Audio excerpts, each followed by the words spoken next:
So, TikTok is getting banned in the US and Canada. Or maybe. You may or may not have seen the news by now. TikTok, which is owned by Chinese developer ByteDance and has revolutionized vertical format videos, is not going to be usable in the US and Canada due to political reasons. Now, I'm not a TikTok creator or user. It doesn't really appeal to me at all because I'm in the wrong demographic, but I can't deny that it has attracted a lot of users from different interests. Some say TikTok changed their life, some say they learned so many things from TikTok, and I dare say some watch TikTok way more than they do YouTube. Having said that, there is a chance TikTok will remain, provided its American operations are separated from its Chinese owner ByteDance. So with TikTok quite possibly going away for good in the US, what is going to happen in the world of vertical format videos? Well, one fairly obvious outcome is the remaining vertical format video platforms is going to gain more market share. And those two platforms are Instagram Reels and YouTube Shorts. As a matter of fact, I think YouTube Shorts is gaining a lot of traction lately. I'm starting to see youngsters watching shorts on the train, in restaurants, and at the bus station. Because TikTok may be great, but I think there is one thing that could lead to TikTok's downfall. And that is the way TikTok built their brand and what it is known for. Game Theorist put a really good video about this already, so you can watch his video if you want more details. But in summary, what he said was TikTok is built around vertical video format and not content creators.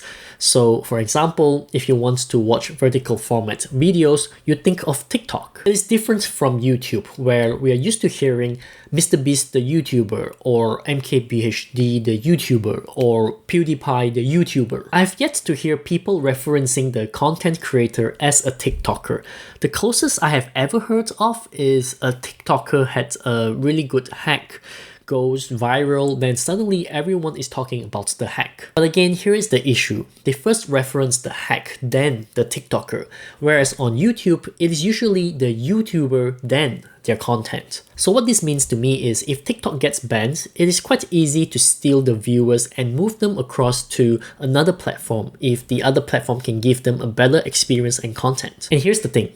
What if YouTube Shorts is able to incorporate the idea of vertical video formats centered around content creators? YouTube already has the whole content creator concept embedded to its core. What they do not have is the audience for vertical video formats. But their chance is coming with this TikTok controversy. Now, you may have noticed I haven't been uploading videos that frequently lately, and that is because I have a lot to think about and very conflicted when it comes to video formats on YouTube. Should I do long form videos or should I do shorts? So I needed to do a little bit of YouTube soul searching. I know there are a lot of people who are against YouTube Shorts, especially having them on your main channel where long form video is your main focus. There are a lot of talks about YouTube Shorts potentially damaging your channel, and I get it, there is a risk, but what if I took that risk and it paid off? And then I went back to square one and I asked myself, what exactly is my vision and goal for my channel? Am I here to chase views and subscribers week after week, or do I want something more? Turns out I'm not here for views and subscribers.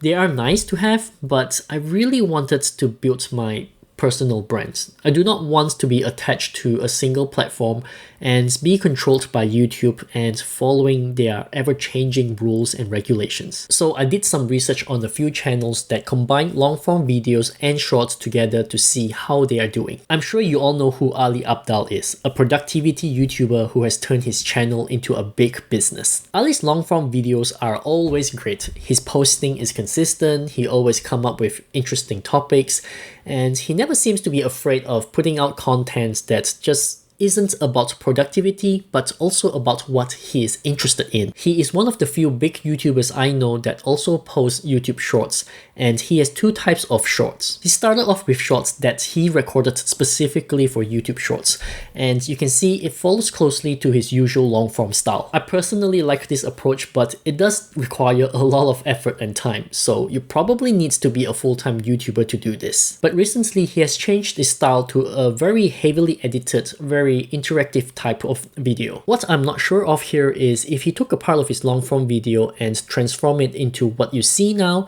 or if he recorded an entirely different video for this. I think it's more of the former one, where his team grabs a snippet of his video and does heavy editing on it. Pretty good, I would say, but again, you need to have lots of resources to do this. Alright, the next one is Ray Mac, and some of you might know who he is. He does mostly music in his long form videos. However, I recently discovered that his shorts content is very valuable as well. He does an interview style shorts where he pretty much interviews other content creators and influencers on the importance of having a social media presence. Some stories are life-changing, some stories have lots of values, and some stories have lots of lessons we can learn from. You can see on Ray's channel that his long-form videos and shorts are two completely different niches. So this is a very different approach when compared to Ali Abdaal. Now you might be saying to yourself, hey, these two channels are going to damage their channel if they continue doing it this way. Well, yes and no. If you're seeing things in terms of views and subscribers, then yeah, you're probably right in saying this damages the channel. However, what I see in both of them is their focus. It is not on the views or subscribers. It is their personal brand. And I personally think if your direction and focus is on personal branding, then YouTube Shorts makes a lot of sense. But here's the funny thing. As soon as I started thinking that way, YouTube sends me a video to my home feed for me to watch, almost like an epiphany.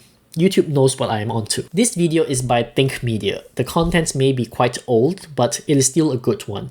And in this video, they had Patrick Bet-David as their guest speaker. If you don't know who Patrick Bet-David is, he owns the channel Valuetainment. And in his channel, he talks a lot about business and finance and lots of controversial stuff. I've been watching Valuetainment since 2020, when he was just a small channel, but even then, I was already impressed by the knowledge he shares. But anyways, I'll put a link to the Think Media video in the description. It is quite a long one, so you can watch it in your own time. But for now, let me summarize what I got from there. You see, Patrick said that as a content creator, it is all about building up your personal brand first, then thinking about turning that into a business. It's not about views and subscribers. It is about making yourself known in the social media world. It is about creating credibility for yourself.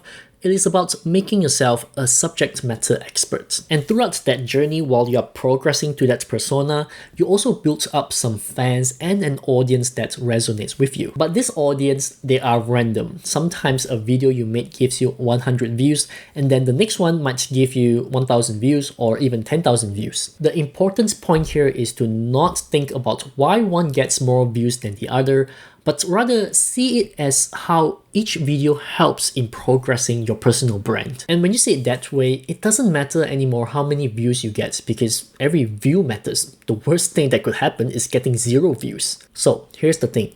If your channel is about building your personal brand, then views from shorts and long-form audiences don't matter anymore, as they both contribute to your personal branding. Building a personal brand is all about your message. If your message is clear and it is relatable, then I do find that YouTube Shorts can become another vehicle for you because you want more ways to spread your message. So that is why I think YouTube Shorts can come out as a clear winner, and we need to think very differently about it from here on. What exactly is your vision and goal for your YouTube channel? If it is about views for your long-form videos, then YouTube Shorts is not a good idea. But if it is about building up your personal brand, then YouTube Shorts could be that missing link all this time. And if TikTok gets banned, there is a large number of people there who could transition across to YouTube Shorts, which is a big opportunity for us, and we need to make the best out of it. Of course, there will be those TikTok fanatics who just refuse to move on, and that's okay. But for regular viewers like myself, they don't really care. They just want a platform to watch what they want to watch. And as for me, I started thinking about YouTube Shorts again, but I do not have the time to edit those videos. So I'm going to use Fiverr to find some help for this. I reckon that is the best way. But that will be another video for another day. So stay tuned and I will let you know how it goes in the next one.